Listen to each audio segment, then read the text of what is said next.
So for those of you who just joined us, welcome. We're just waiting for the room to fill, but we're glad you were here and you were on time. Well done. So feel free to use the chat to talk to us or to talk to each other. That's really what the chat is for. So yeah, so Katie, welcome back. We love seeing you here in the space. And hello, Gugu. Hello, Ludwig. You're going to be in the minority today, but we're so glad that you're here. And there's a Zaba in the room, and a Unkpotse, and a Megan. I wonder who Megan is. Me too. So just remember that if you're not speaking, just to mute, but everyone is muted, so great. And then we'll just give it a few more minutes and then we'll kick off. Yeah? Yeah. Cool.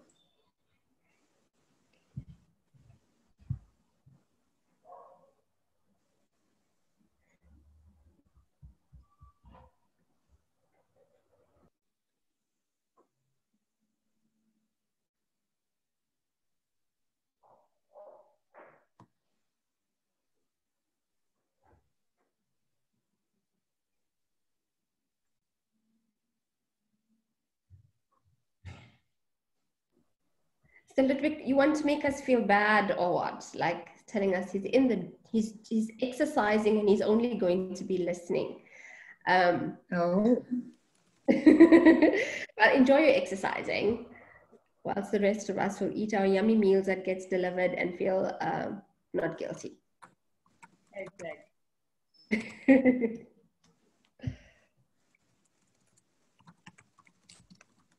So maybe in the chat, tell us where you're joining from. So we know everyone's joining from many different places. So tell us where you're joining the room from.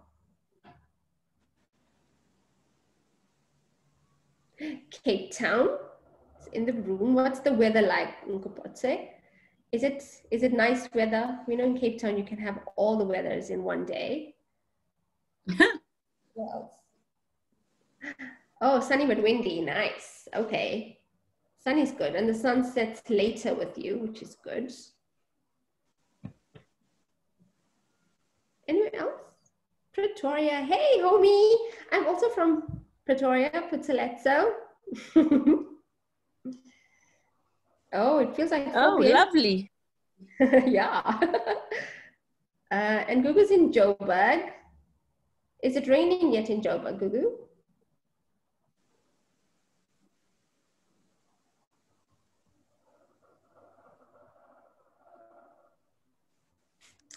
So Kateko says that there's a few Katekos in the room, and we see that. I see 4 so far, but she says that's because she shared her link because they didn't get RSVPs, and that's perfectly fine. It looks like you might just have a room full of Katekos, but that's cool. Kateko, you're in Durban. Are you always based in Durban? I didn't know that you were based. Katie is always in Pretoria. Yeah, that's what I thought. But I think the other ones are in Durban. Oh, someone else is. Oh, this is going to be so confusing. Well, anyway, we're glad from wherever you're joining. I think we're going to kick off just so that we can maximize our time with Suzie. Is that fine? Yeah, I think that's good. We've got about 20 in the room. Okay. Or 9. Yeah, looks good. Cool. So welcome everyone. We're so glad that you are here with us in the room. I'm so sorry, I'm busy trying to open my document. We're so glad you're in the room and you joined us and you said yes to this session. It's the second one in the series. We did one before with Nasia and Camilla from Oh My Cake. And if you got the meal the last time, you would have known that you got a treat from them, macaroons, and I hope you enjoyed them. This time, Suzie did not send us water, unfortunately. Suzie, did you send us all? No water sent. But we're so glad that you joined us today. And we're ending off 2020 with this session. And I think it's such a perfect person for us to have, because Suzie is probably one of the most engaging and enlightening people to speak to. And so, Suzie, thank you. Thank you for taking E Squared up on this request to join us as our guest at this virtual dinner. And we're looking forward to diving into conversation with you. I'm going to quickly introduce Lucretia to you. Lucretia is also from E Squared. So I didn't introduce myself, but you've seen my name. It's Cheryl. And I'm the head of social entrepreneurship at E Squared. And it's my biggest pleasure to co-host today with Lucretia. Lucretia is from the investment team, but I'm not going to tell you about her. She's going to tell you about herself. So Lu, over to you. Thanks, co-host. It's always a pleasure because Cheryl comes up with the most interesting conversations. So thank you for having me. This is my second round as well. And I'm just about over 1 year with E Squared now on the investment team. And what's been exciting for me is that this year, SIPO, our program officer, has been kind enough to bring in more females, because I'm all about female entrepreneurship and female empowerment. So it's been really exciting meeting all the females fellows particularly, and you too, Ludwig, and your team from Excel at Uni. So I'm really excited to be here again, catching up with everyone for the second time. Thank you, Cheryl. Cool, great. So normally how we do these sessions is I start a conversation with Suzie, but we start by you getting to know her. And I know most of you know her, come across her, heard her at some point. But we thought it would be really fun for us to get to know Suzie. And so between Lu and I, we're going to ask Suzie some questions, and we're going to get to know what's her favorites. So you ready, Suzie? Oh, yeah. Yeah, that's fine. You're assuming I can answer. Favorites. You're assuming I know. I'll try to be, some version of informative and intelligent. No, we know you know what favorites are. So let's start there. So what's your favorite? If you had to go. My favorite? Getaway. No, I'm still in love with New Orleans. Ooh, why? The jazz, the culture, the art. I hope. And they're okay. Cool. That sounds. So do you go often, or was it a once-off getaway? So I spent 3 weeks there last year. Oh wow, that sounds awesome. Oof. Well, I haven't been. You have you? I have been once 4 years ago.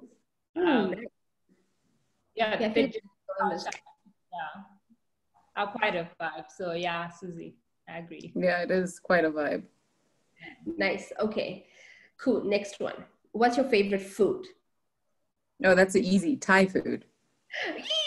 Yes, we have something in common. I love Thai food. Yeah, Thai food is the best food. Like pad Thai, green curry, anything. Give me anything Thai and I'm there. Okay, great. So I know what to cook for you when you come to visit. Yes, please. And super spicy. So, I'm Indian. So you have to deal with I think I was Indian in my past life. Do your worst. I'm fine. Okay. Yeah, Okay. So, what's your favorite device? Is it your laptop, your phone, your tablet? It's my iPad Pro, because it's nice and big. I can work on it. And yeah, I can basically go everywhere with it in the absence of my laptop. Cool. So are you an Apple fanboy? I'm a proper Apple person. If I could get my laptop to go Apple, it would be fun. But I just think Microsoft and Apple don't get along. So half my spreadsheets would crash. Okay, we use MacBooks at E Squared, and we use Microsoft. We're managing, unless we're sending you really bad documents. You must let us know. You should try design spreadsheets that are giant. Okay. With tons of macros and a whole bunch of programming. It's not a good idea to put it on a Mac. Okay, in that case, no. Okay, Lu, you take the next couple of questions we have. So you go for it. My next one, because I'm such a go. What is your favorite shop? Are you an online person, first of all, or are you still? I'm an online person. I haven't been to a shopping mall to do any real shopping, I think, in 2 years. I end up there mostly because people make me go there. So I'm an online person. I buy everything online. Do you have a favorite shop? Because mine is Yappy Chef. If I get in trouble, it's Yappy Chef. I don't really have a favorite. I love all of them equally. Yeah, different opportunities. Yes, exactly. So basically, let's say I'm a bargain hunter. I have no loyalty whatsoever. That's me. I go through phases. If it's shoes, there's specific shops. Now it's kitchen stuff, and I'm broke because of Yappy Chef. But Oh, yay. And favorite song? Are you someone who sings in the shower? Do you distract by playing loud music in your car? What is it for you? What's like your? So I don't have a favorite song. I listen to everything. I don't sing in the shower, but I sing. But I don't sing in the shower. Like I can't remember the last time I was in the shower just belting out a song. Just it's odd. But yeah, I can't choose. But my favorite musician is Rihanna. Oh, nice. That's like a Rihanna kind of girl. Shay, what do you think? I didn't figure you out. I would pick you down for Rihanna. Really? Oh, no. Wow, what would you have picked? Please tell me not something classical and boring. No. So when you started with jazz, I kind of put you there with the Erykah Badu. Oh. Yeah. Oh no. My musical tastes are very, very wide. I love very, that. very wide. I love that. Wait, someone in the so one of the Katekos, we're not sure which one this is. Yes, Well, the real one, please stand up.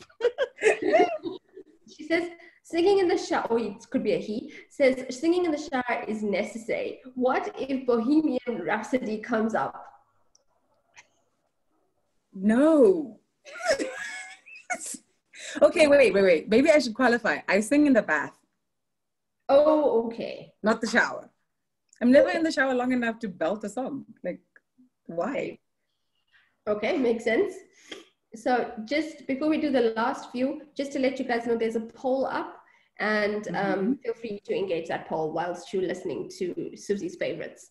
Should I take the next one? Yes, sure.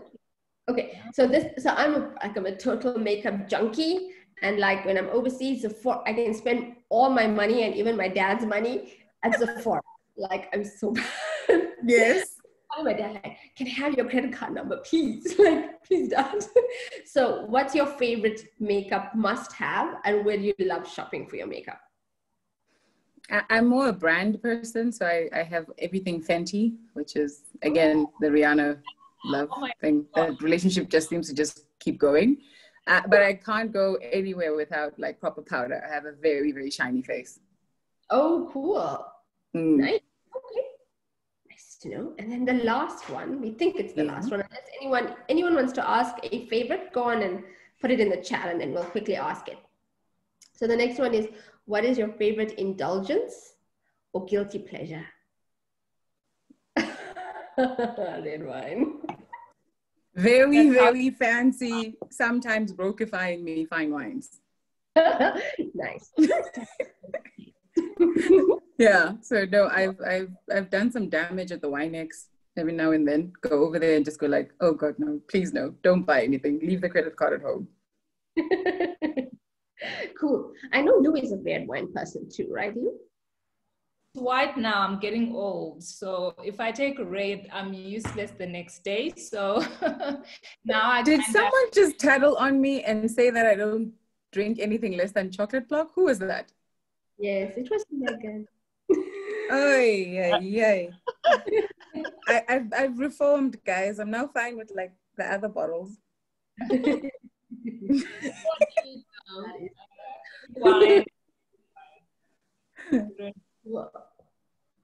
Great. So thank you for indulging us. I can't see, no one's asked anything in the chat that I can see. So they're asking for you to share your wine list, Suzie. So when you have a moment. Okay. Yeah. So if you want affordable wines, I don't think you can go wrong with anything from Durbanville Hills.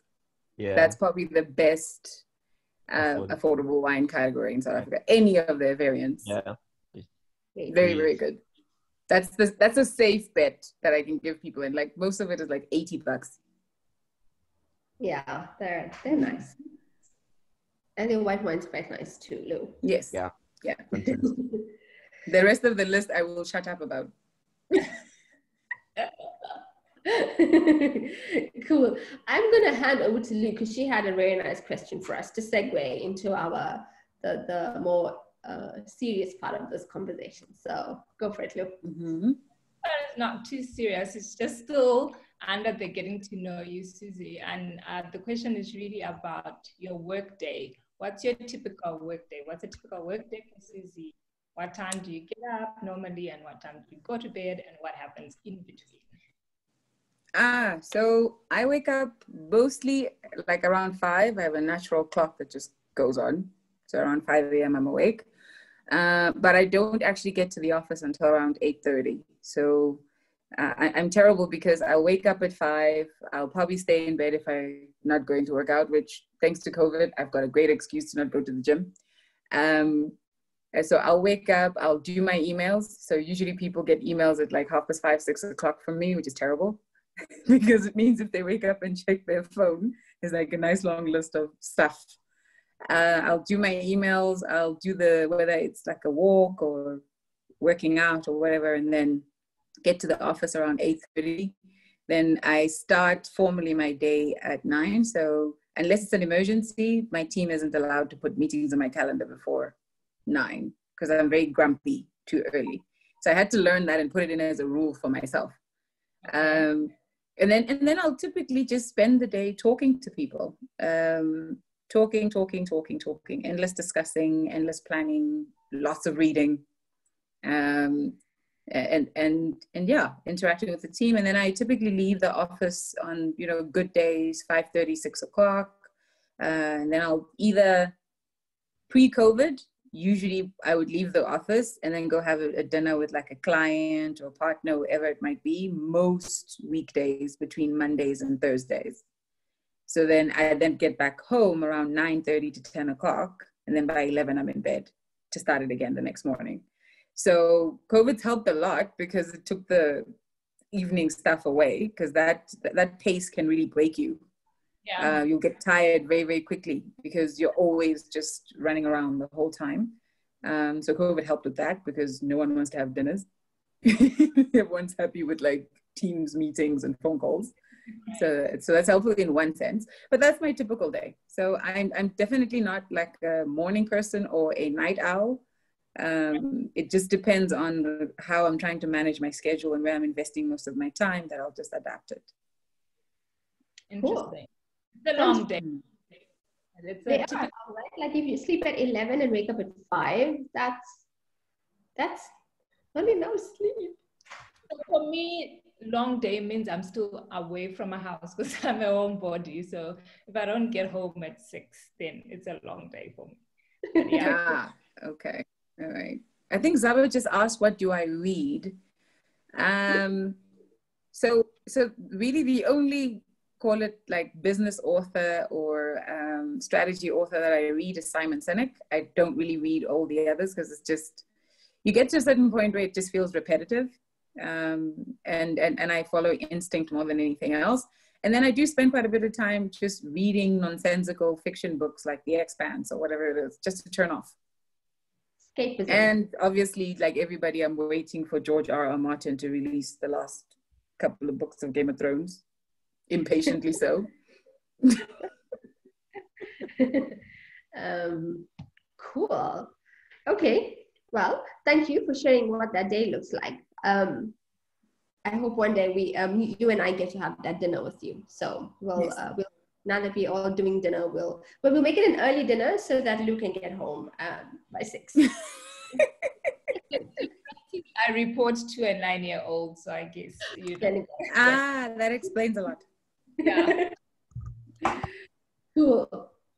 So, Suzie, today's conversation with you really is for us to have everyone in the room get an opportunity to just hear what your journey was like.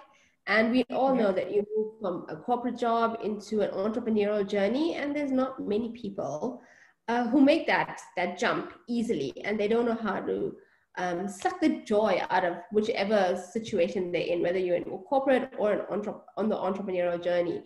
And so we're hoping to ask you some questions just to see, what was your journey like? What have you learned? And then hopefully like get into some girly stuff. And sorry for the guys in the room, but you're going to get an insider to what girls talk about around the dinner table.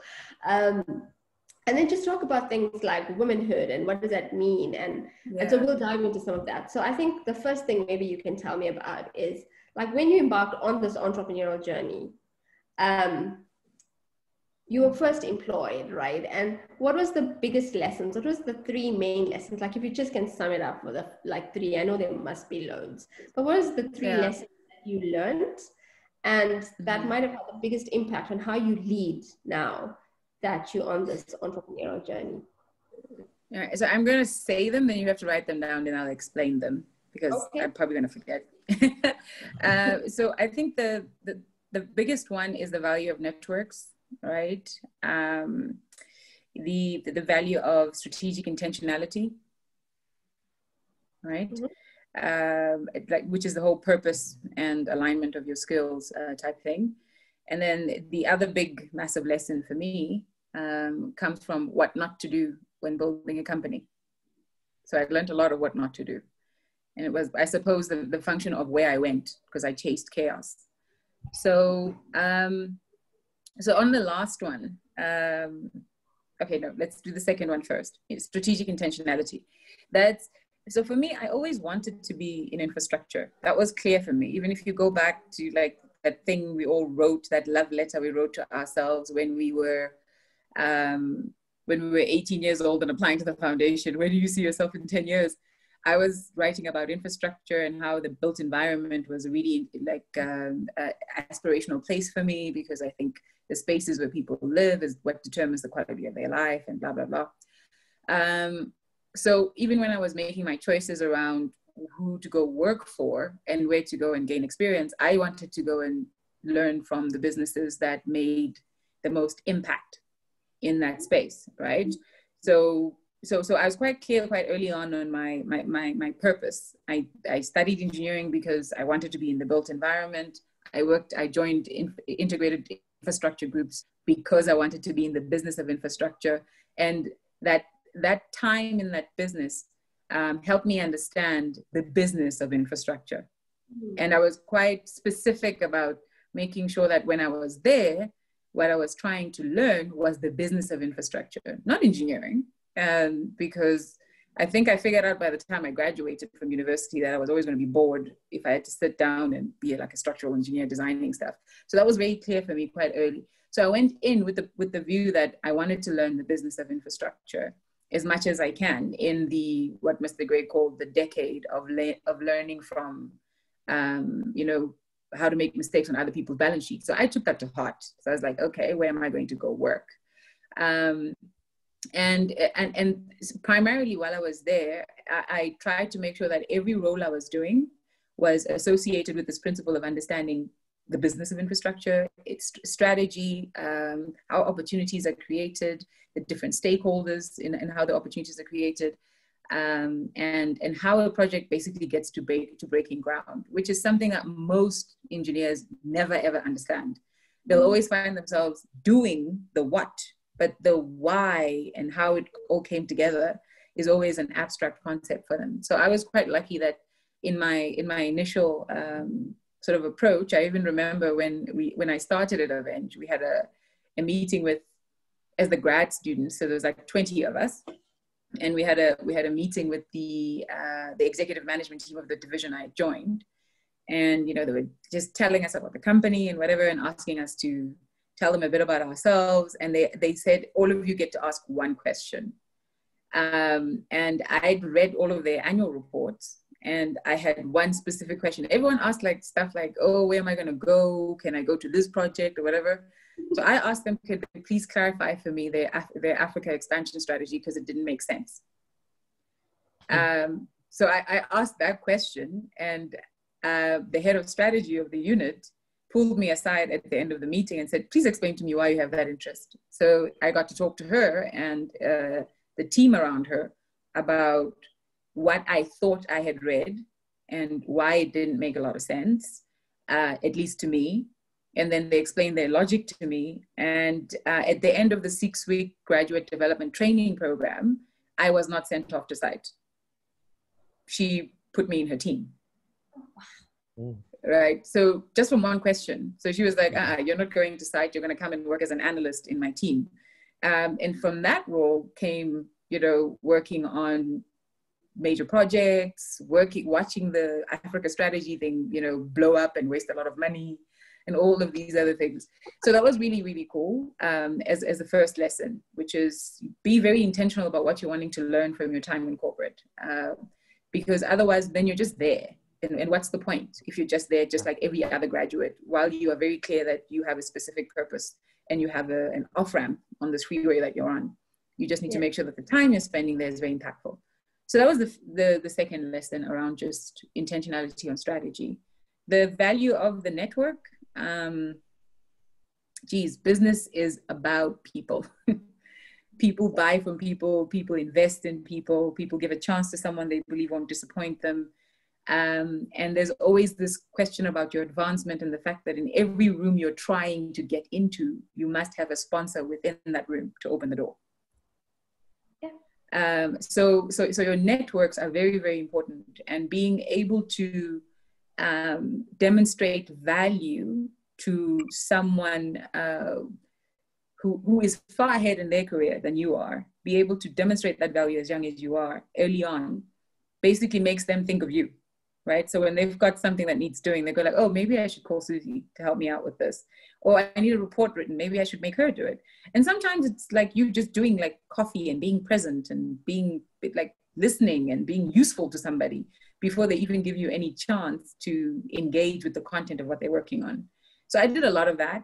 I first did it internally quite a bit in Avenge. And by the time it started bearing fruit, which was about 2 years into that division that I was recruited into, all the other strategy and growth type heads in all of the other divisions at Avenge knew I existed.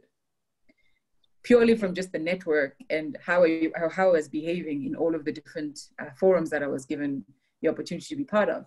And then I moved from that role to then working more across the entire group on strategy with like the BCGs and all of them. So I've worked with all the management consultants, which is why I always have these very extreme views about management consulting because I've worked with all of them. So that's the value of the networks. It serves you in your time while you are in your learning phase, but also more importantly, it will serve you very well when you do decide to jump, because you have people you can call, whether it is for you to do work with them, or for them to introduce you to someone who will be impactful, or for them to simply give you a reference. It bears a lot of weight when you're sitting in front of a random banker and the CEO of Avenge is saying that she has this insane idea, but I think she can pull it off. Yeah. Wow. Right. So the network for me was a very impactful thing. And then what was my last one? Now you have to remind me. See, the chaos. Yes. So when I was in my second year at WITS, and all engineers will know, you have to do vocational training. There's a minimum number of weeks you have to do before you can graduate. So working is a part of your training. And when you have an Alangwe fellowship sponsorship, you have the opportunity to choose, right? Because you're not attached to an ESCOM because you're looking for funding or whatever it might be. So for me, when I was in my second year trying to figure out where I was going to go work, the first thing I did was read all the annual reports of all these big construction companies before I sent out my CV for VAC work. And what came out very quickly for me was that Avenge was the biggest at the time, because this was in 2007. So they were the biggest. Myron Roberts was second in terms of size. So I was like, oh, okay, so they've got the most diversity between the two of them, which probably means there's a lot of learning opportunity because it's a very vertically integrated firm. So I applied to both and I interviewed at both.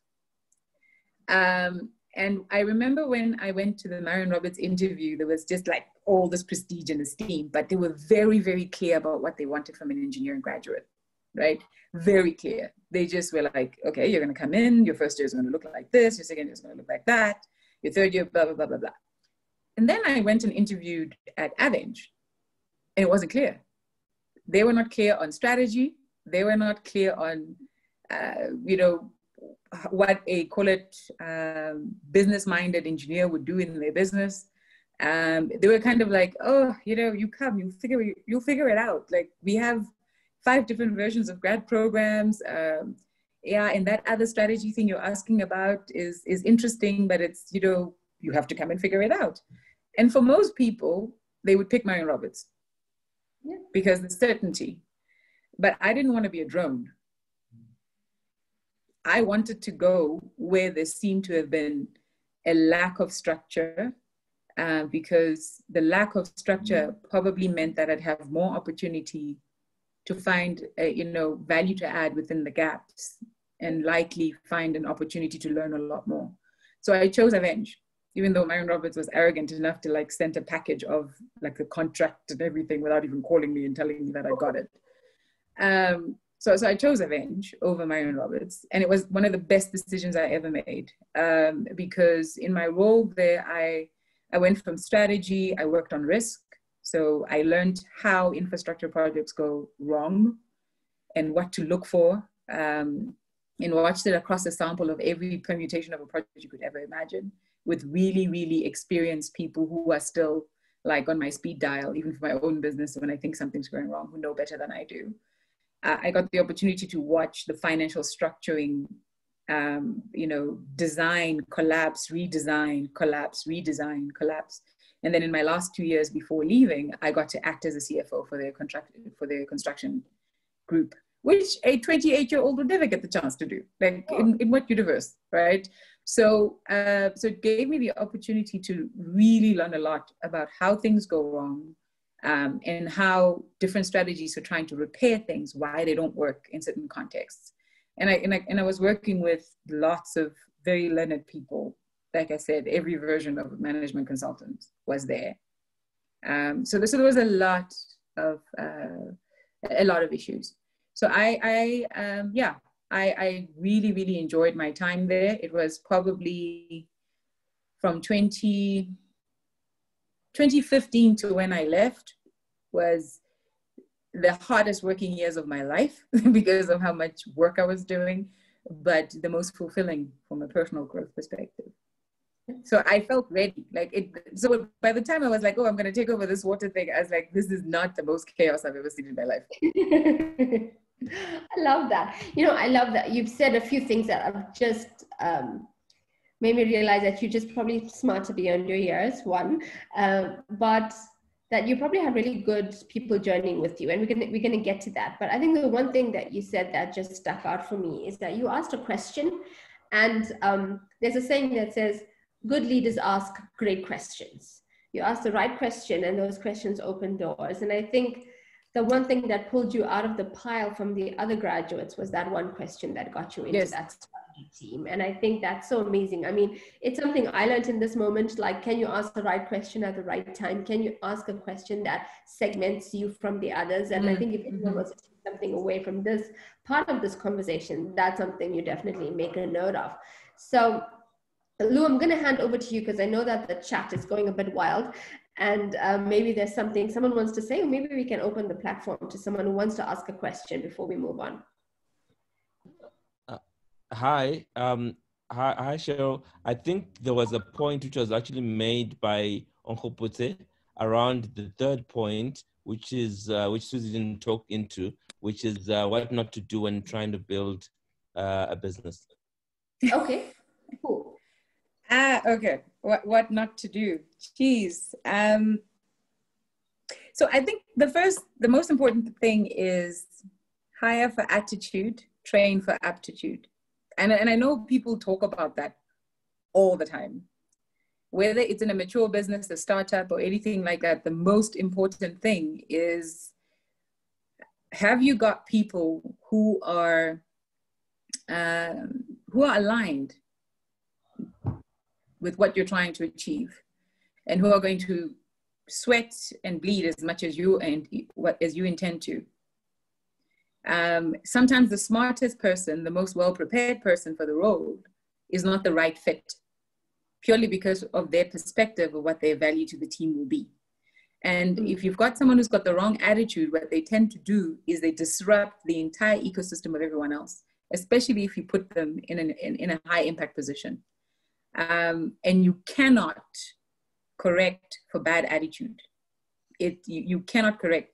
All of the plans that I think a company like Avenge came up with to repair the company, all the presentations management consultants put together, and all the, this is your 5-step or 12-step plan, like an addict to losses. This is what you must follow. You've got liquidity problems. These are the 10 things you must do. All of it failed primarily because people just didn't have the right attitude about doing it. Not because the action was wrong. Either the individual didn't believe it was them that had to do it. It was meant to be someone else, or they didn't want to deal with the emotional strain that came with them having to be the one handling that conversation. Yeah. So for me, hiring for attitude is a very, very important thing. So what I do in my business now is we've been hiring quite a bit in the last 6 months. We don't advertise the post. We don't give a job description. We headhunt a person that we believe appears to have the right competency, and we have a discussion with that person over coffee about their attitude first. Why would they want to join this team? What value do they think they can add? Why do they want to leave where they are? And once we have alignment on what we believe is the cultural fit question, then we tell them what we'd like them to come and do. Because when you effectively give the jig away with the job description, the person prepares and can cheat. It's like an open book test.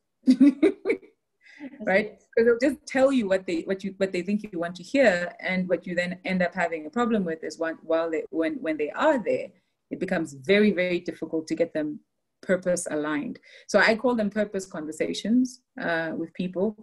Why are you doing what you're doing? Where would you like to go with it?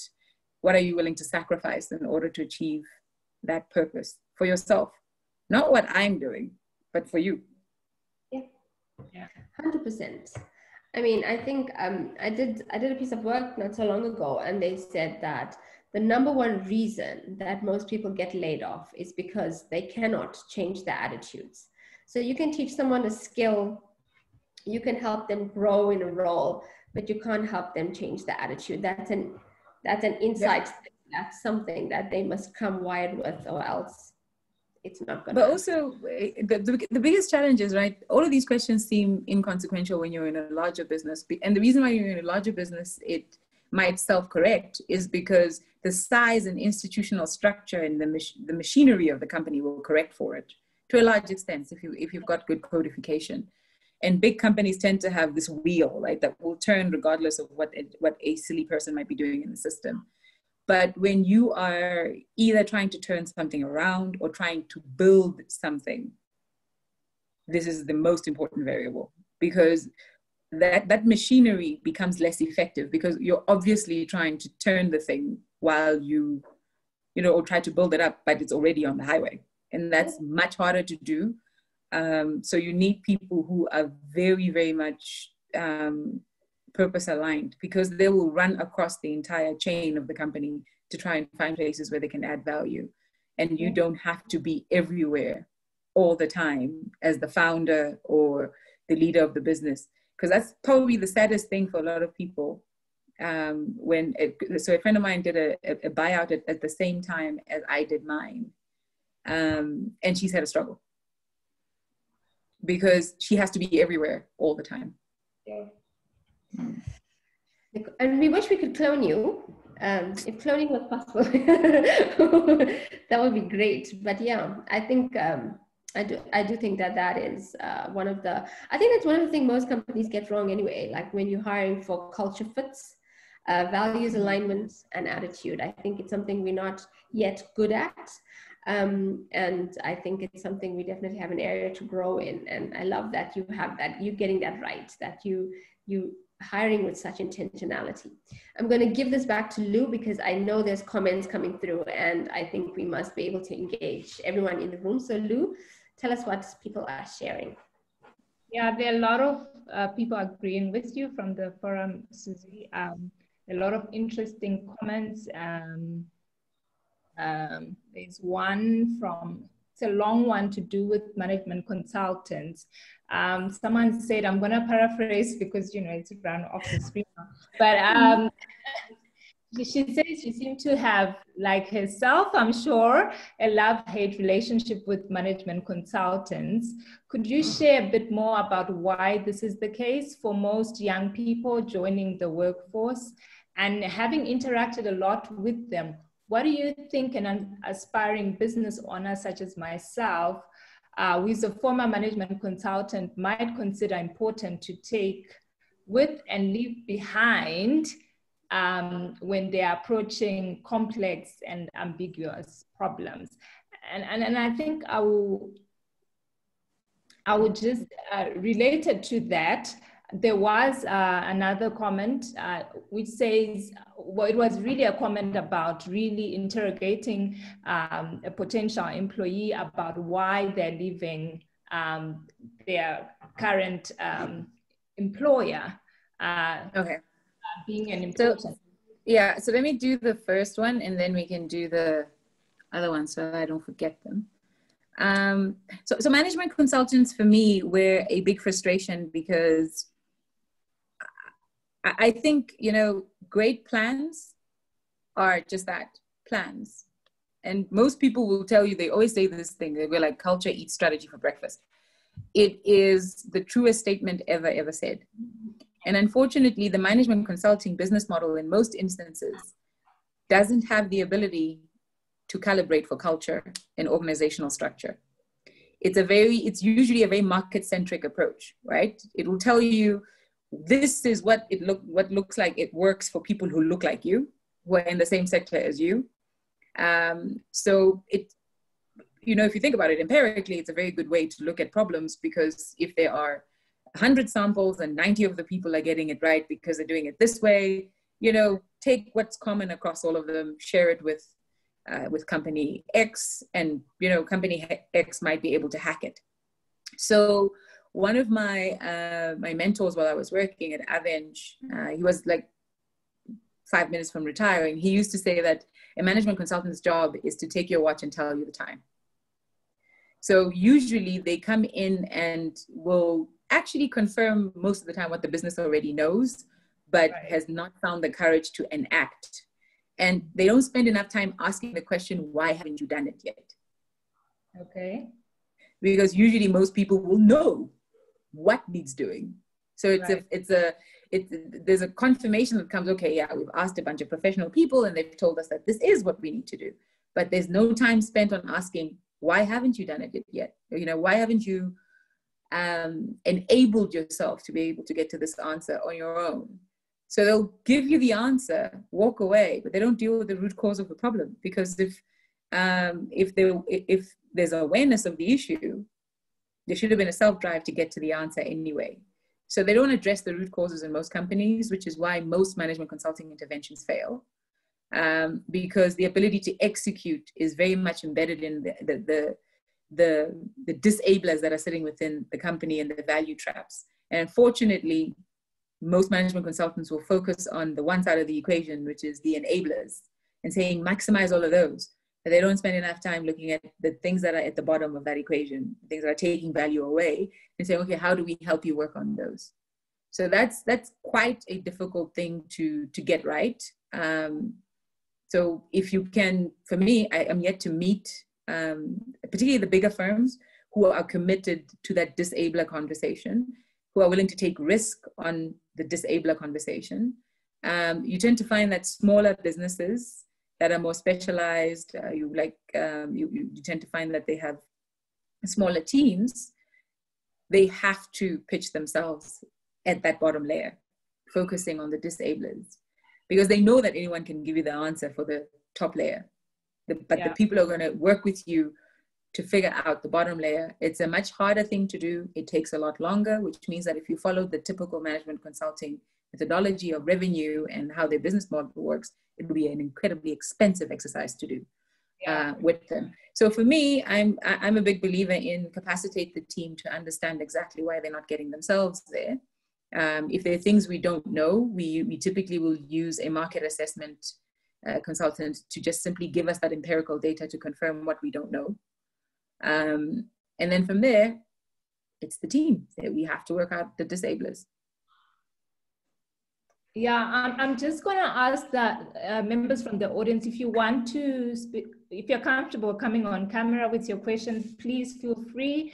Like we said, we'd love to see some of your faces as well. I'm sure Suzie doesn't mind seeing some of you directly. So just flag it and let us know in the chat if you're comfortable to come and ask your own question. Maybe I'll hand it back to Cheryl for now. Wait, there was a second one that you wanted to, what was it? The why someone's leaving where they are. Yeah, there are a lot of questions coming through, by the way, concerning culture.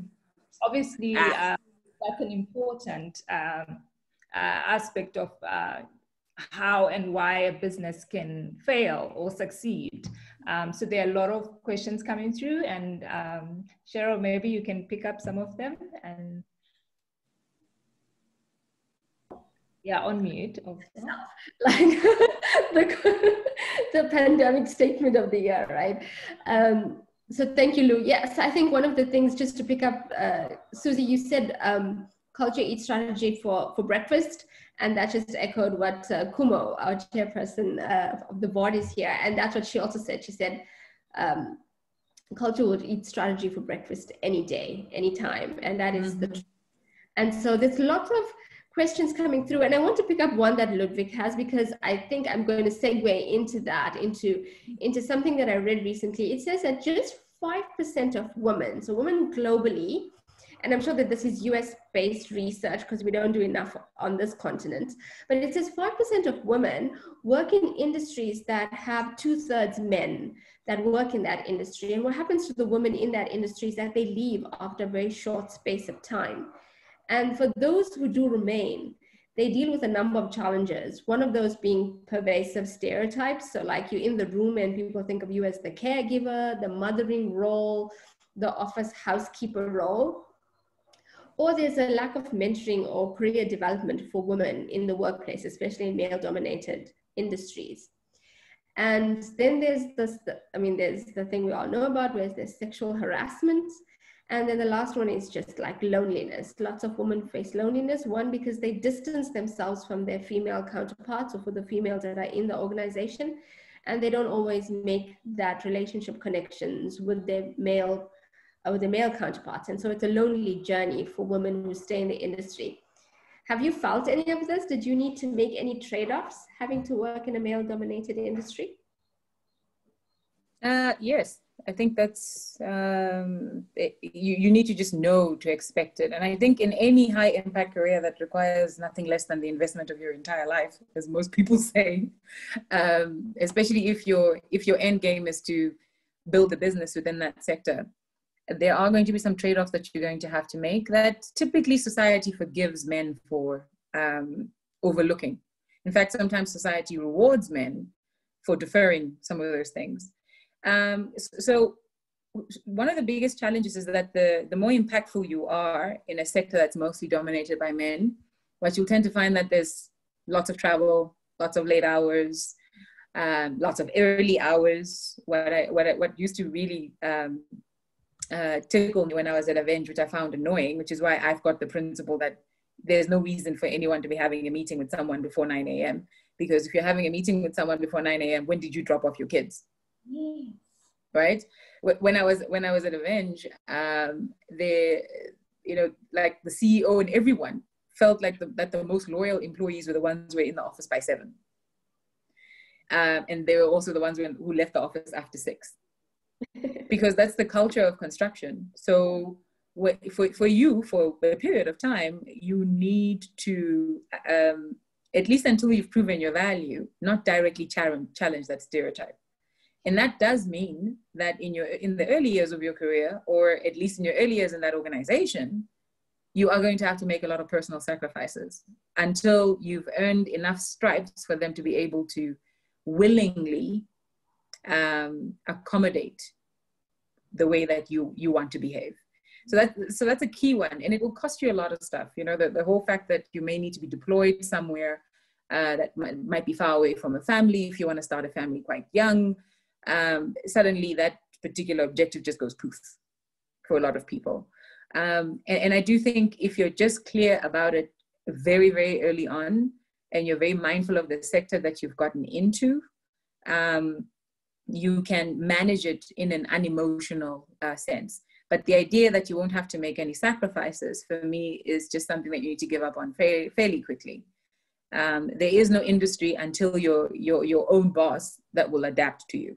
There's no incentive for people to adapt to you, especially in male-dominated industries. So that's the first thing.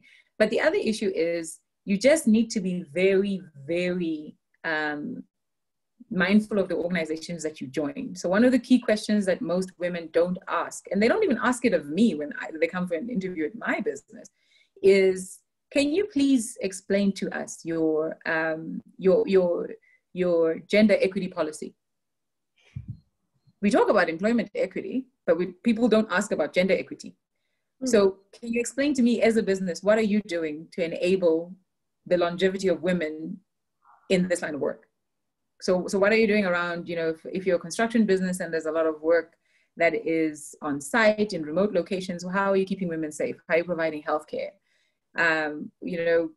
Most men will happily go off and live in the middle of nowhere because they get to leave their children behind. What are you doing for women to ensure that they're close to their families and don't have to basically become absent fathers, which is a very typical trend in these male-dominated industries, that if you want to move forward, you basically have to be an absent parent. And that's a question that you should ask. You should ask it upfront. And an organization that is worried about that might not have an answer, but they'll tell you that it's a conversation they're willing to have. And an organization that is not willing to engage you on that will just not have an answer for you. They'll just tell you this is the way we do things. And if you've got options, which most of the time fellows have options, activate those options. Go somewhere else. Don't go there to just put yourself through all of that pain. So you do have to make some trade-offs. So I'm not married. I'm not going to be married anytime soon. I just don't have the time, nor the inclination, but that's probably a personal choice than anything else right now. But I do remember that in the early years of my career, I remember when I was around 27, I reflected on the fact that if at that point in time I had made the decision to get married, I wouldn't be here now. True. Yeah. It would not have happened. And that's a very, very honest reflection. It would not have happened, regardless of who my partner was and regardless of how supportive they would have been. Just as a person, for me, I don't know how to, especially in a very committed relationship, I don't know how to maintain the level of self-centeredness that would have been needed for me to get here, that society happily forgives men for doing, that how easy it would have been for me to do that with like in-laws and all sorts of other people involved in my life. It would not have happened. It would have been a source of pressure that I would not have known how to manage. So I'm sorry, I don't have an answer for how do you do that, but for myself, I do know that it would not have worked. And I think that's perfect. And I think that that's so sobering to say. I don't have like what the right answer is, because I think to each his own. We all have our own way in which we approach things. And I think it's just, for me at least, it's just nice to hear your perspective, to say, I had to make a trade-off and I made the trade-off and this is the results I have for it, and I'm okay with it. And someone else might make a different decision, and are they okay with that decision? And I think that's really what it's about. Can you be okay with the decision that you make, irrespective of what that decision is? And are you making that decision for the long term, for the future you hope for? And that's the next question I want for us to like dive into. When you and I had our first conversation, actually it wasn't our first, but it was our leading up to this today. The thing you told me that I really held on to was, you said, I make decisions, a lot of them, based on what my future self needs. So I think about what does my future self need, and then can I make that decision based on that? And so maybe you can just tell us, like, how does that guide you? So let's look at relationships, for example, and you touched on it a little bit around in-laws and a partner. And so what's the thinking process when you get into someone like might show interest in you, and then you say like, does the future Suzie need this dude or not? Or not need? Yeah, so I do have this very, I have a annoyingly scenario-based thinking mindset. It sometimes steals joy from me, which is sad, because in any given situation, I like to play it out, right? Based on the set of information that I have at that point in time. And if I think that my data sample is not big enough, I ask more questions, either of myself or of the person or whatever it might be. So if I just look a couple of years back, some of the key questions I was asking about what this version of Suzie would need was a very strong network, a very close-knit group of people to rely on. I think most fellows would know a lot of people think I'm like the least approachable person sometimes because I have a very, very close group of friends. And I'm not active on Facebook or anything like that. It's just me and my little pond of people. So I always ask myself, you may be good for me now. Are you also good for the version of myself I'm trying to build? And where do we where do we diverge? And are you open to the idea of a conversation that brings us back together on that? And I always make the example of particularly on relationships, of someone I was having dinner with, and like just out of the blue, he decided to ask, so he understands I've got all this ambition and whatever, and he's also a very driven person. So the two of us are very complementary right now. But, he might want to move back to his country one day. Would I follow him? Yeah, and my answer was very simply, I don't believe you have a right to ask that question. The fact that you're even asking it is a red flag for me, because it means it's an expectation that's ingrained in your mind about your somehow that your dreams may be more important than mine, and at some point in time I will have to make that sacrifice for you. I was like, I'm sorry, I don't even want to stay in this conversation long enough to care enough that it becomes a conversation I have to have with myself. So I walked away. So it's a very, very important thing to always find a way to either ask better questions of people about their intentions and what they want for themselves and what you want for yourself. It's the same thing with friendships. I prefer people who are very, very present, annoyingly present. So I have few friendships, but very deep. Because the people I consider my friends are people that I know are there when the sun's shining or when it's raining, or when I need like an hour and a half of their time 3 times a week while I'm going through a transaction, to call them from the time I get in my car just to vent about how difficult this process is. By the time we finished like the Avenge transaction, I think some of my closest friends knew in glorious technicolor the different characters that were involved in this process, because I was just always venting. And it was a very healthy process for me, kept me sane, and they cared enough to give me the time. I think that's so important. And I think maybe it's social media partly, but we think about like, can we get enough likes? How many friends do we have? How many followers do we have? And so we go wide, but we don't always learn to go deep. And it's in the moments that are really pivotal that those friendships that are deep define who they are and who we could potentially be, because we become the average of the 5 people we spend time with. And so I love that. I love the go deep and keep your bubble small and close-knit and dependable. I think for every girl in the room, that is a piece of advice. And Ludwig and every other guy too. I think hold that close. It's so important. Develop deep relationships of shared value. People who share the same value system as you is so important, where there's alignment with that. So maybe Kumo, you want to say something? Yes, I actually wanted to ask Suzie a question. It is possible that this was already addressed in her opening, because I missed 30 minutes of the session. If it has, you don't have to answer it, Suzie. And good evening, everybody. The one question for me that is important is working with E Squared, and the concern around ensuring that there's a high number of women entrepreneurs that come through. What I would like to know from Suzie is, firstly, given what is often said about women, not just like, women in entrepreneurship, but also like, just generally in careers, what she believes is the thing that probably stood her in best stead to be able to do that, and whether the training that and education that's provided by the Alan Gray Orbis Foundation had a role in where she ended up, or was she always going to end up here, Alan Gray Orbis or not? Okay, that's a big question. I've been thinking about that myself.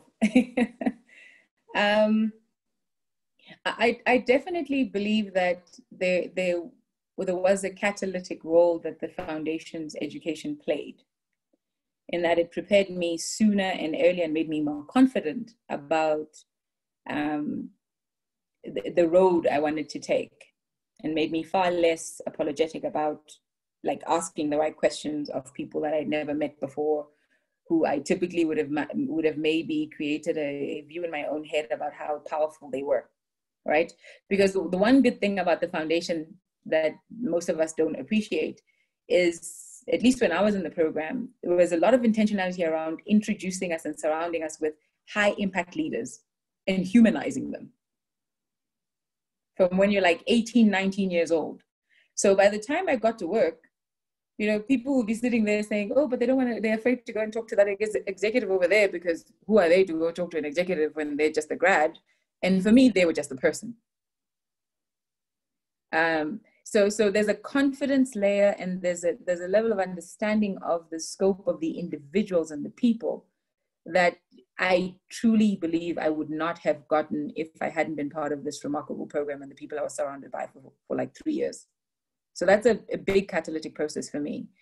And then on the flip side of that, as a woman, I think, yeah, for me, the reason why I'm in the sector that I'm in, and the purposeful drive that I have around what I'm trying to do here, I think is a massive, massive internal drive. A version of this would have happened, but it may not have happened now, because it was something I always wanted to do. Would I be working for someone now? Probably. Would I still be working for somebody at 40? I don't think we can say yes or no. So for me, it just made it happen a lot sooner. So yeah, I do think there's aspects of the selection process that have a bias towards just finding people who are willing to take this kind of journey. But I do think it prepares you very well for trying to do that. And then I think I was checking the questions. Kumo asked the question about how do you make sure that in this push for culture you don't miss the opportunity for diversity. Yeah. So one of the key things for me is to ask your question as high level as possible to get the best answer. So that's why the only question I really ask people is why. I don't ask them about their style of working. I don't ask them about their preferences for being managed or any of those things. I believe it's my job to adapt, right? But what I want is someone who has an internal purpose drive for wanting to be there, their own reason for why they're there. So this person has to love infrastructure. They have to love the Pan-African development story that we're all trying to develop. They have to believe that as an individual, they have value to add. It has to be more than a job, right? That's all I really am looking for in my world. So once I see that, I'll figure out the other details. This person might be, like a super blue engineer who's all about the details, sits behind his desk, doesn't want to talk to anybody, but has a really great process engineering skill. It's fine. Like we'll work with you. I also have on the flip side, like super yellow engineers that if I gave them a design to finish, it would never get finished, but they'd give me 10 ideas by the end of the day around what they need to do. So we have we run the team on it based on an insights wheel. And we look for the diversity of personalities across the wheel. So when we left Avenge, one thing that was very clear was we used to say that we were a very blue business. And for us to grow, we need to get a bit yellow. Yeah. So we went and found the yellows in the business that were being suppressed by all the blue energy, and we gave them positions of influence. Awesome. Right. So you have to have your own way to measure diversity. And because most of us are engineers, we're very empirical about it. Like there's like science to how we're going to do this. So for most people in the business, there's like an insights profile that's been done. They've all been trained on it. They understand it. They use it as a tool to communicate to one another. So, you know that when you're going to a blue guy, you better not go over there with all of your red energy and all that other stuff, because you're just going to frustrate them. So we're very, very intentional about that. And it's openly communicated. Everyone knows exactly what my colors are and what's the best way to get a good response out of me. They also know what I look like on a bad day. They even have this like thing where they go like, please don't go and like ask hangry Suzie for like capital. Just make sure you go over there with like chocolate or something. In case it's like after lunch and she's been busy the whole morning. So like you have these little things that you do, but you have to be intentional about it. 100%. I love the intentionality that comes through with everything. When you started to talk colors, I knew it. I know it from Insights. At E Squared, I did a session on DISC. So we all know ourselves from being either D, I, S, or C. So we know like if someone's a D, like just go say what you need to say and please get out of their way. Don't waste their time. And I think it's so important. Understanding each other and how we operate is how we get the best out of each other. So I love that. I love that you guys use Insights. I'm going to hand, firstly, before I hand over to Ludwig, who has a question. I'm just hoping everyone's gotten their meal. I hope your meal's arrived by now. If your meal has, for all of the female attendants, we sent you a treat, so you should have gotten a food box. Let us know how it is. Is it tasty? Did it arrive? And send us, you can like put your video on and show us a box. You don't have to show us anything or say anything. I mean, just show us something. Don't say anything. That's what I meant. I'm gonna hand back over to Kumwa. I see that she's burning. I think they must have lost my address, but that's fine. I'm with my daughter here, and she's busy asking why I'm getting the meal and she's not. Anyway, there's a comment that I just wanted to make, because probably of all the people attending here, I'm the one with the most experience in these sort of like environments, like around being a working woman in a male-dominated field. And I'd just like to just let everybody know that there's probably two things that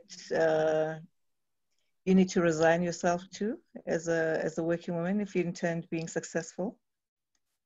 The first is that you probably will have a family much later than you anticipated. You're not going to have like, successful careers, successful like everything at 25, like most other lucky people might.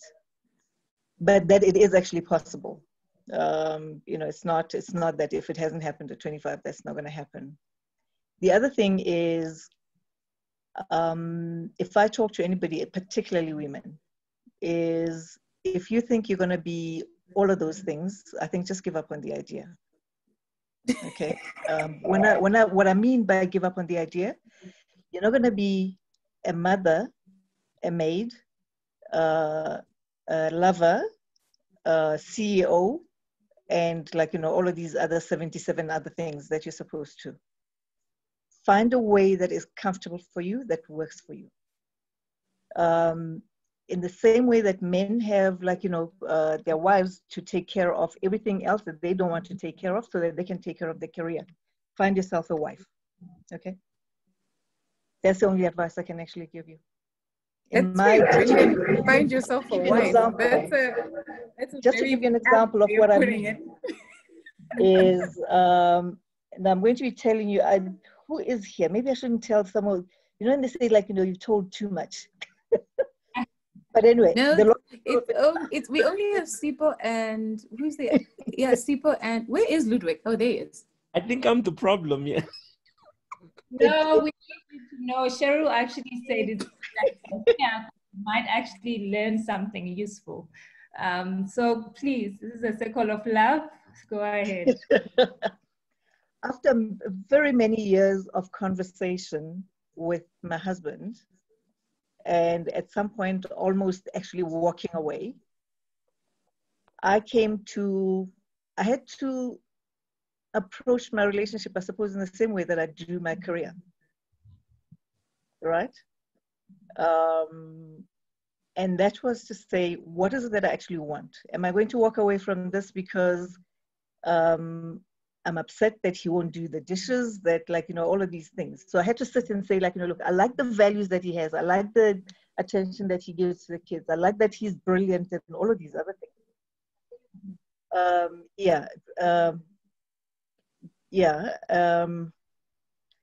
And so I then, like, you know, agreed with him that, fine, if you won't do these things, will you pay to actually have somebody do them at home? So we came to an agreement. My home always has help, 24 hours a day, 365 days of the year, because I want to keep it, right? If you ever hear me, like, you know, saying that I've parted with my husband, just know that it'll be over dishes. So there is every, when you're young, you're not going to be able to have, like, you know, some of these things that I'm talking about. I say I have house help. When the kids were young, I had, like, you know, nannies that I made sure that, like, you know, when I wanted to, I could step in. I have a driver for the kids to make sure that when I'm in the middle of a meeting, I'm not going to have to be struggling, trying to think, oh, when do I stop this presentation? Because now I need to go and fetch the kids from school. Okay. And the unfortunate thing that I've always hoped for, that as companies would actually do for working women, is to provide transport, to provide childcare, so that at lunchtime, the company can bring the kids over to mommy to come and, like, you know, have lunch under the trees, whatever. And, like, you know, after lunch, somebody takes them to go and do homework. You know, those types of things. Otherwise, you will always be stressed as a working woman. So all I'm just saying to you as young mothers and young people who might not be mothers yet, but young people who intend having relationships, do be sick, be self-centered, and also know that you cannot do everything, right? Choose those things that you want to do, and, like, you know, the others leave for the wife to actually do. Wow.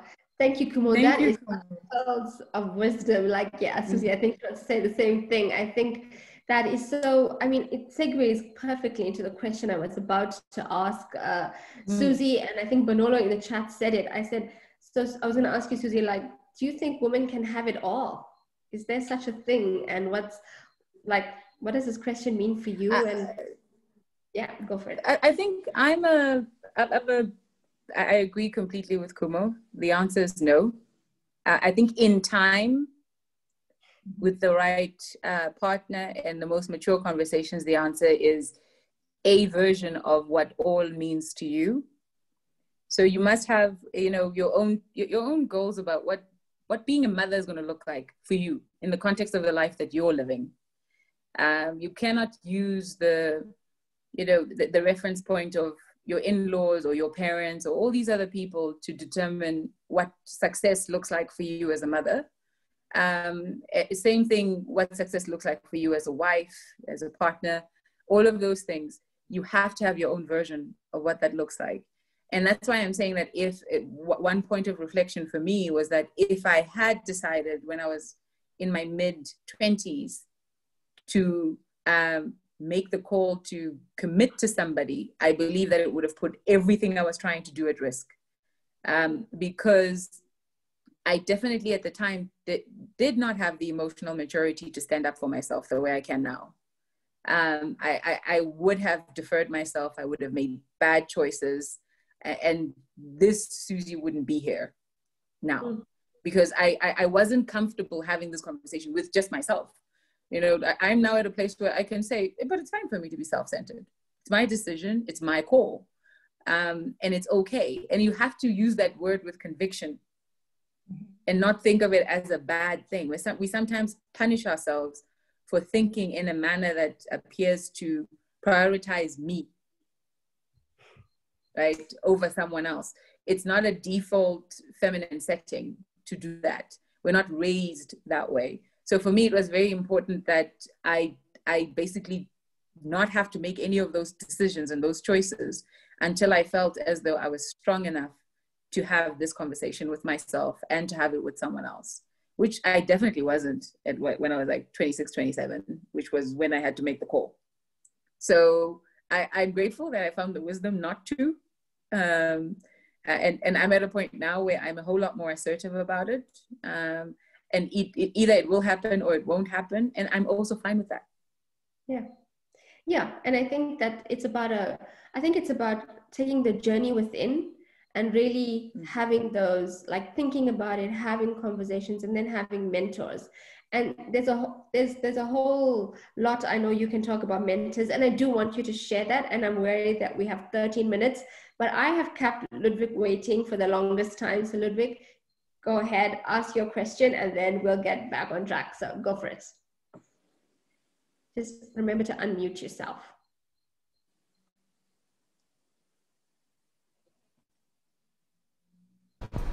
Can everyone hear me? All right, sorry about that. So I've been copy pasting my question in the chat for a while. And I like that Suzie actually touched on it. I think one of the key things that even I didn't realize as a man was the difference between the two energies, so of the feminine energy and the masculine energy. We've androgenized strategic thinking and entrepreneurship for such a long time that we've just forgotten that it can manifest in different genders. It's not both those things are not necessarily gendered. So my question for you, Suzie, is more around, have you identified yourself as somebody who is driven by masculine energy and therefore trying to master your feminine energy or the feminine energy around you, or the opposite, being that you are femininely driven, so you are driven by the need to relate, but you've just had to master masculine skills because you're living in a emasculated or toxic masculine environment. Okay. So, and then also just to then add some spice on top of it, how does that translate into your romantic relationships? Because that's one of the things that I've realized through understanding those two energies. It made a lot of sense, the type of relationships I have specifically romantically, and therefore marriage, etc., etc. So the simplest way to answer this is I'm a girl. Like to the most extreme point. All of the things that people run away about when it comes to women and the things we all try to mask, I embrace them. I run my business with my heart, and I make decisions with my head, right? So for me, my team there are people that I try to nurture. They're my team, right? I have to always consciously make sure that I'm making the choices about them and what needs to happen around their career, their roles, or whatever it is with my head, but I lead them with my heart. I don't lead them with my head at all. So, and I've invited emotiveness into the business, right? So if any decision has to happen, I'm perfectly happy asking people, how do you feel about it? Tell me what you feel, not what you think. Tell me how you feel about it, because usually that will give you a better answer to how they're going to respond versus what they rationally think they should be thinking. So I'm a girl always trying to actually, most of the time, translate masculinity into something that makes sense. So I don't try to be a guy. And even when I was at Avenge, at some point in time, they used to call me the therapist, because I used to have to sit with all these senior guys who were just making these chaotic issues. It's what actually made me effective as a risk person, because I built a relationship with everyone where people were quite, open to come and tell me that they think they've made a big boo-boo and something's about to go very wrong. And they were just afraid to say anything. So I'm definitely feminine, but also how it translates into my relationships is a very confusing thing for people who don't know me very well. Because most of the time, there's an expectation that because of what I do, there should be a direct link with who I am privately, right? So I think the best person who describes it is someone I'm fairly close to, who goes like, sometimes you call me and I, like, the best description I can give you is that you just want to be a girl in this moment, right? So you either want a hug, or you're just having a bad day and you're being emotional, and you're very comfortable with doing that, but it throws a lot of people off, because they have this ingrained expectation of who they think I need to be while I'm in the room with them. So I haven't mastered that part yet, but yeah, I'm incredibly emotive about the things that I do. So heart first, head next.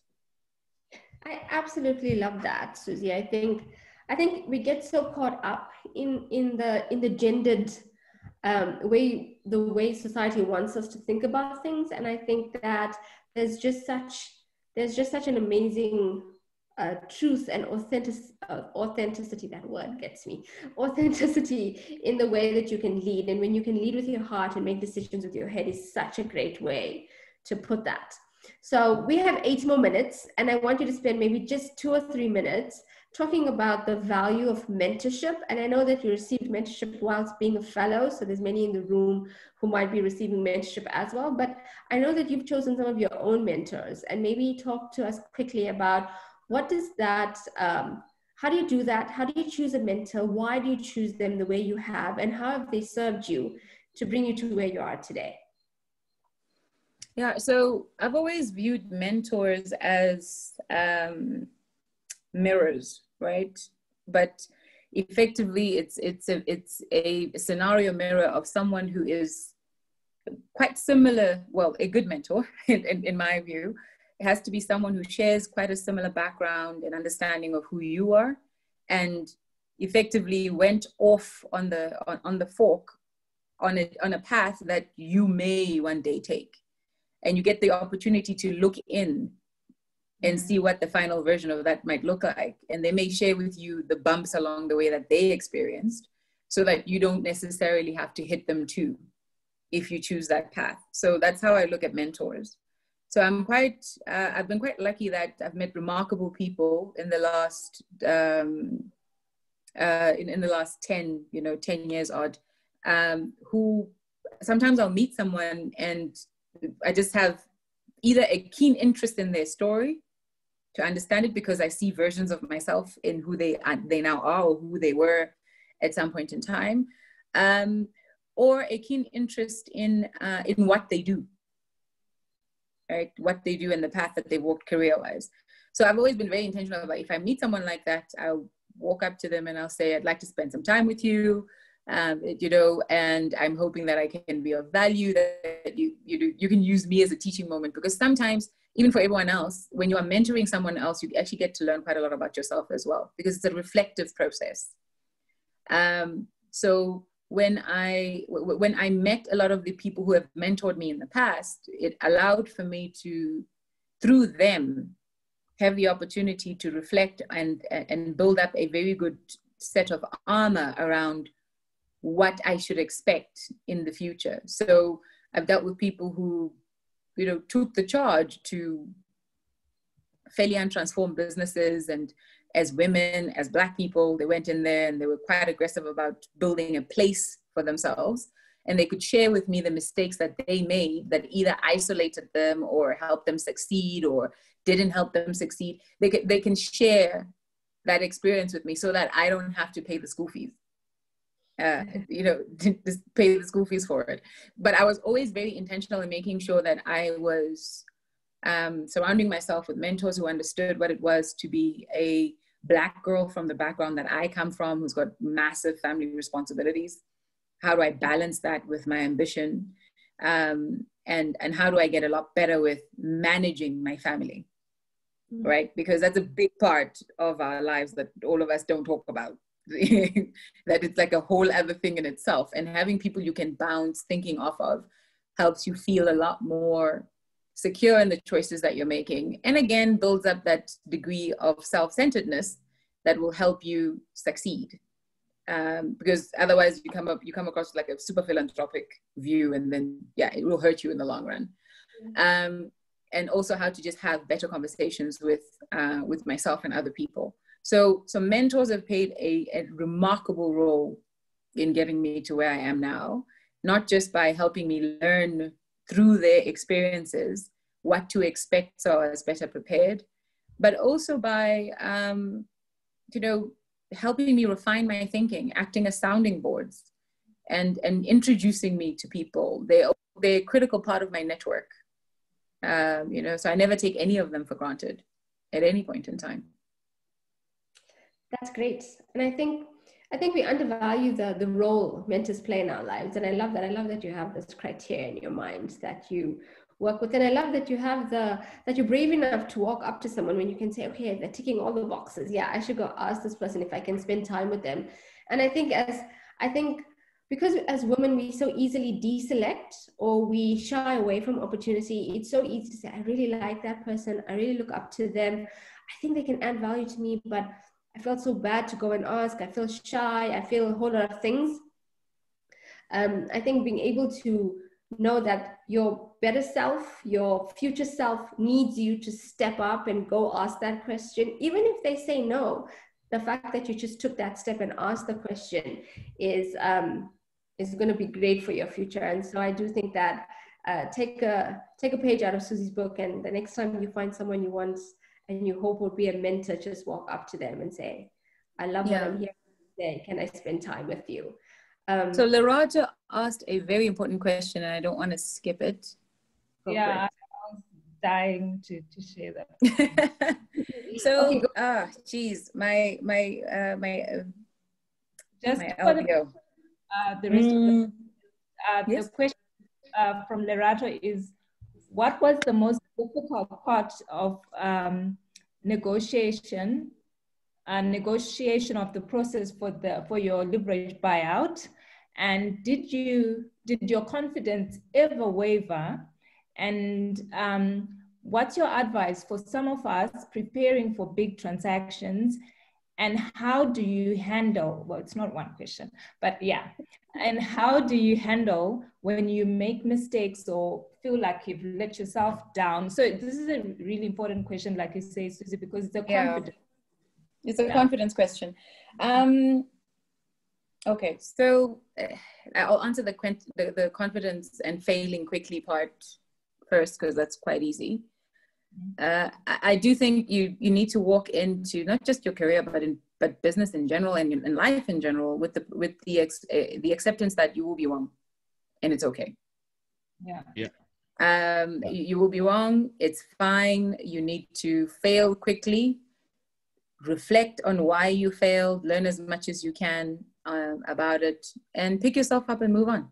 Like there's really no point in dwelling on the mistake that you made, because all that does is it just depletes your confidence, because you're constantly then asking yourself, why didn't I see it? Just accept the fact that you didn't see it, and then next time you will. So that for me is a very, very important thing. And some days I'm better at it than others, and again, that's perfectly okay, because you're human. On the buyout itself, I think for me the most difficult part was, so I took over this business when it was failing in early 2016, January 2016. And it was making like an insane 300 million rand loss. And everyone else was just kind of saying we should wind it down. So the intention was for me to go there and wind the thing down along with everything else that was around it. But when I started looking at it in detail before I submitted the strategy submission to the board, which was in November of 2015, I changed my mind. I was like, I think there's something of value here if you can repair it as the group. And then my boss at the time was also a mentor, said to me, why don't you go and do it? And my first answer was absolutely not. Like, the biggest team I've ever had is 5 people. There's 400 people over there. Why would I want to go and stress myself out that way? And took a week to think about it, went back to him and said to him, well, as a start, I'll go and do it, but I need you to continue to mentor me instead of manage me while I'm in a high risk role, So I need you to consider restructuring the direct report for this role. Put a layer between you and me, because I need to be able to talk to you openly. And he gave me that, which was really good. But when, within about 6 months of taking over, I hadn't just, I felt as though I had just coincidentally fallen into the platform I'd been looking for, because I was always thinking I was going to have to build something from scratch. Right. Because I had the opportunity to restructure it, meaning retrench people, change people, hire new ones, all those things. And it felt like, you know, the energy I was building was more reflective of me than it was of Avenge. And because I had passion for the sector, I was like, okay, this is a really great platform. So the biggest challenge for me actually wasn't convincing E Squared to back the transaction, because it was clear very early to them that the business was reflective of me when they started engaging with it. So the control question was answered very quickly. This wasn't an MBO of a person coming in who barely knows the team and has to work very hard to strategically anchor it. So that part was very obvious. And we worked easily to get to a point of finality with E Squared. That was probably for me the easiest part of the process, which for a lot of people, that's the hardest part of the process, getting a funder to have confidence to want to do this with you. What was a shock and something that I did not expect was the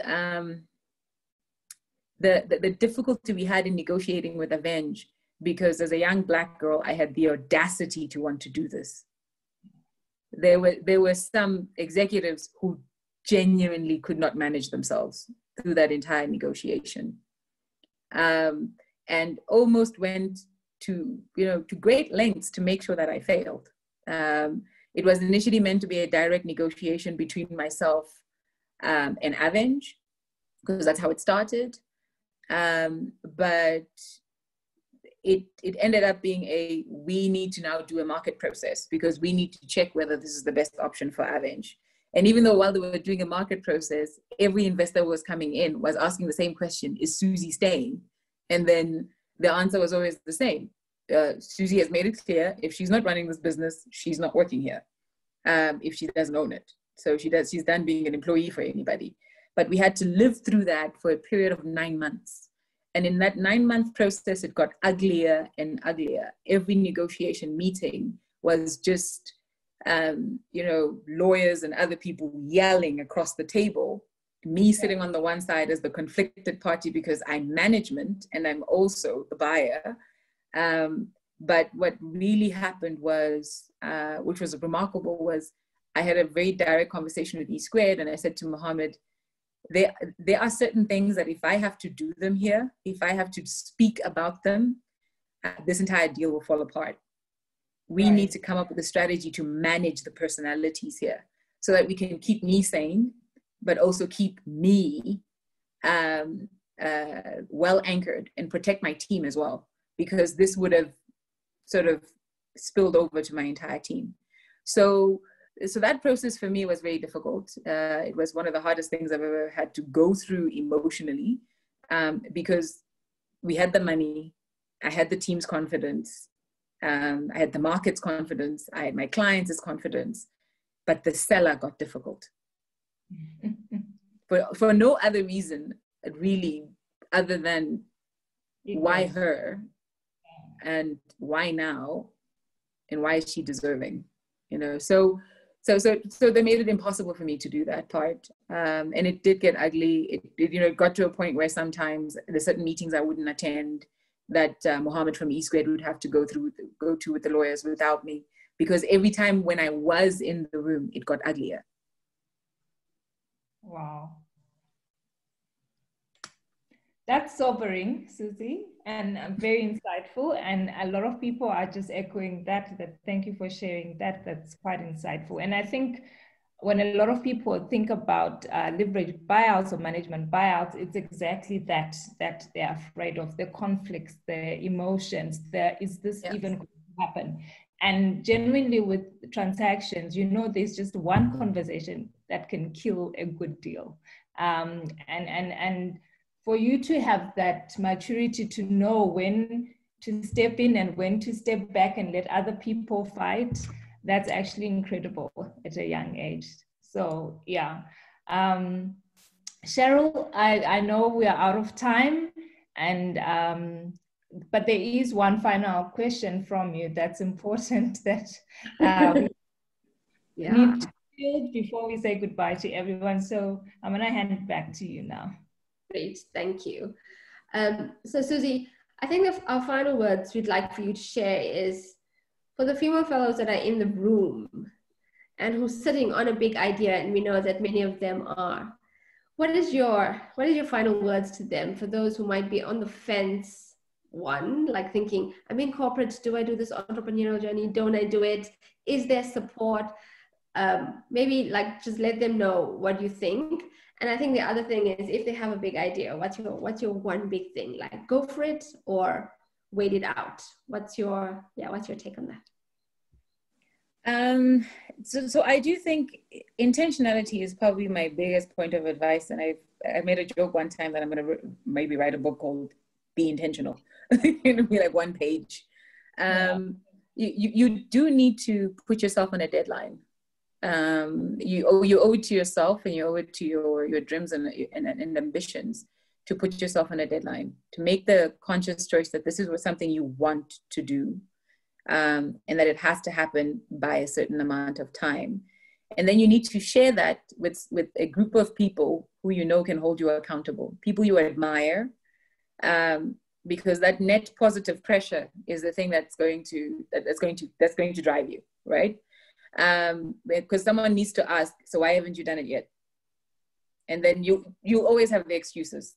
So surrounding yourself with like-minded people who are chasing the same dream and the same idea will create the necessary mental pressure. It's also very important to be around people who are in the game of entrepreneurship, because it suddenly will normalize the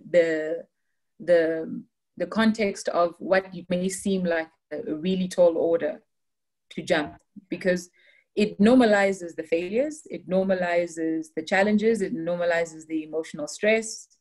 Like it's all fine once you have that support system around you, and putting yourself on a deadline. And once you've done that, you have to be a complete savage in terms of servicing your own dreams. Be selfish. It's allowed. It's okay. And if everyone loves you enough, they'll forgive you for it a lot later. But you're never going to go through this journey by keeping everyone happy. You're not going to go through this journey by being perfect to everyone all the time. And that's perfectly fine. So I do think if you've got this big idea as a woman, it's very, very important to write it down, share it with people that matter, that can hold you accountable. Change your social circle a little bit. Surround yourself with people who are doing what you want to do, because you'll find that their energy feeds you well and keeps you more attached to the idea, right? Like I'm at a place now where the idea of investing in something and having it go wrong is like, okay, right? It happens. And that's purely because I'm surrounded by a group of people who think of the idea of constantly finding great ideas to give power to is the norm, right? So you have to train your mind to become more familiar with all of those things. And also, once you've given yourself a deadline, even if you have gone down the path where you think you've made a series of choices that make this a non-option, at the very least, you can start the journey that I was lucky enough to start quite early on around the internal conversation of building up the resilience to stand up for my own dreams. You can start that now, right? Don't defer it. Don't wait. Start it now. To build up that resilience, to find the courage to make those hard choices when the time comes. Wow. Exactly, Lou. That is such great advice. Don't defer the dream. It can, like you too. And I think for us, the sessions that we plan for Own Your Space is really to showcase the Suzies and the Nasias, and to say, if they can do it, so can you. So if you are a fellow who's on the fence, who's considering this, like we always say when we end these sessions, please reach out to Lucretia. Lucretia's on the investment team, and she's the only female on that team, and she is your partner on that team. So please reach out if you have something to even just chat with her. You know, it's not about an investment conversation, but just really a conversation. And that's why we both are here and are willing to do that. So with that, I want to drop four things that I wrote. So this whole conversation has been about intentionality, and we can't emphasize it anymore. I don't think Suzie can talk about it anymore unless she writes that one-page book for us. Intentionality is really what we wanted to focus on. 2, Suzie said something about accountability. Write down what you want to achieve, get someone that you can share that with, and let that person hold you accountable. There's such value in sharing something with someone and telling them this is what you want to do, and someone who's going to say, so how far are you? So what did you do in the last week about that thing, Cheryl? Did you do something about it? And I think that really gives you energy and spurs you on. So definitely get an accountability partner, a coach, a mentor if you haven't gotten one yet. And then surround yourself with like-minded people. Like I said earlier, you are the average of the 5 people you spend time with. Jim Rohn says, if you take the average of those 5 people, so use an easy example, like think about how much do they earn if you know that number, take that, add it up, divide it by 5, the chances are that's your salary as well. You're never going to grow out of that comfort zone unless you take yourself out into circles where people are long further than you on a journey. And then finally, and I love this one, be savage. Be absolutely savage to service your own dreams. I'm so stealing that one, and I'm going to tweet it. Suzie, I'm just telling you nicely now. I'm going to do that. Don't forget, get yourself a wife. And get yourself a wife. Yeah. But I think that Wow. There was such amazing nuggets that fell, and we're going to have Get the yourself recording. a partner. Get yourself a partner. I prefer the wife description because I think as women we understand what that is. Yeah, No, exactly. it is not. You're not getting a partner. A partner can walk away. There you Get go. yourself a wife. Get a wife. Good, Rick. You heard it. That's why I know she stays, because she wants to stay, because she can leave anytime. I'm so glad that we all had this chance. We saw we went over a little bit by time, but lots of you have said that we hope that we could have a part 2. And I think we will have that conversation about having a part 2 with Suzie, and we'll delve into other more entrepreneurial questions in that one.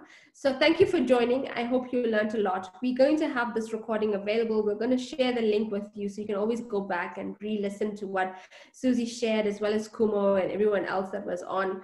Thank you again for joining, and we hope to see you at the next Own My Space. I'm going to give Kumo one last moment to say her last goodbyes, if there's anything she wants to share, and then we'll give it to Suzie, and then we'll close off for the evening. So Kumo, over to you. Thank you, Cheryl. I was attending as an invited guest. This is actually Suzie's stage, but I'd like to just say thank you very much, Suzie, for all of the nuggets of wisdom. I certainly, even though I am probably the oldest person here, like I said, there is a whole lot of stuff that I learned from Suzie's conversation and all the things that she had to share. And again, thank you to the eSquared team for putting these together. I do think that we do need to have a lot more of these. That we don't have enough conversations like this. And often, whether you're in employment or starting out as an entrepreneur, often you think that you are the only person who's feeling this. You're the only person experiencing this. And sometimes that stress can be really brought down by knowing that, there are people that can share and guide you. Even though they may be your age, they can still be your mentors. I certainly would not mind having a mentor such as Suzie. At my age, I don't mean as a young person. Yeah. Wow. Totally agree. Suzie, over to you. Well, I think for my part, thank you for the fellows for coming and having such an interactive conversation. so like I say, sometimes I even learn a lot more about my own journey when I am reflecting on it with others. So I do enjoy conversations like this because they're a great opportunity to learn. And I do think we do need to have more of these type of conversations, particularly around the female cohort of the fellowship, because it's just an untapped talent base. And I'm very, very, very heavily invested in the idea of bringing more female entrepreneurs into the room and into the group. So if there's something you want to do, something you're considering or anything like that, drop me a message and let's have a Zoom call or a cup of coffee. I'm quite happy to be that voice in your head that asks you, what have you done about it? Instead of just constantly thinking about it. Because I'm a big believer that when we get women to lead, we are building a better society by default. It's not a Russian roulette. Sorry to the guys. Sorry to the guys. But yeah, I think just the power of femininity is something that South Africa desperately needs, and Africa desperately needs to turn the tide. And I think we've got a pool of it just sitting here, and we just need to activate it. Yep. 100%. Thank you so much. Thank you for making the time. Thank you for serving this community. Thank you for always being so receptive to E-Squared and how we tap into your mind, and you always just give us the time. We're so appreciative of that. From my side, thank you so much for joining. I always enjoy spending this time with you and giggling and sharing dinner, even though it's virtual. And we love every time that you come. We're so glad that like 25 of you joined the session. There's just 23 of us still in the room. And so you stuck out with us an extra 17 minutes. Thank you. We don't take your time for granted. We appreciate that you stuck it out with us. And we do hope that you'll register to come to the next session. I'm going to hand over to Lou to say goodbye to you, and then we're going to call it an evening. We hope you enjoyed your dinner, if your dinner got delivered. And if it didn't yet, I'm sure it will. It might be a midnight snack, but it might finally arrive, we hope. All right. Let us know. Thank you, Suzie, so much. I learned a lot. And thank you to our chair lady, who's so supportive of the space that we've created to, catch up with particularly the female fellows. And Cheryl, it's always a pleasure. I learn a lot from you every time. So thank you. And thank you to our audience. And obviously this was interesting because we still almost have everyone engaged. Thank you, Suzie, for that. Sharing your story and your insights and everything. Have a good night, everyone, and Merry Christmas at this point. We survived 2020 in spite of everything. So well done to everyone for that and for the resilience. So happy holidays and see you next year. Bye. Right. Cheers, guys. Good night. You can unmute yourself and say good night. Good night, guys. Good night, everyone. Bye-bye. That's awesome. Thank you, Suzie. Thank you, everybody. Thank you. Bye.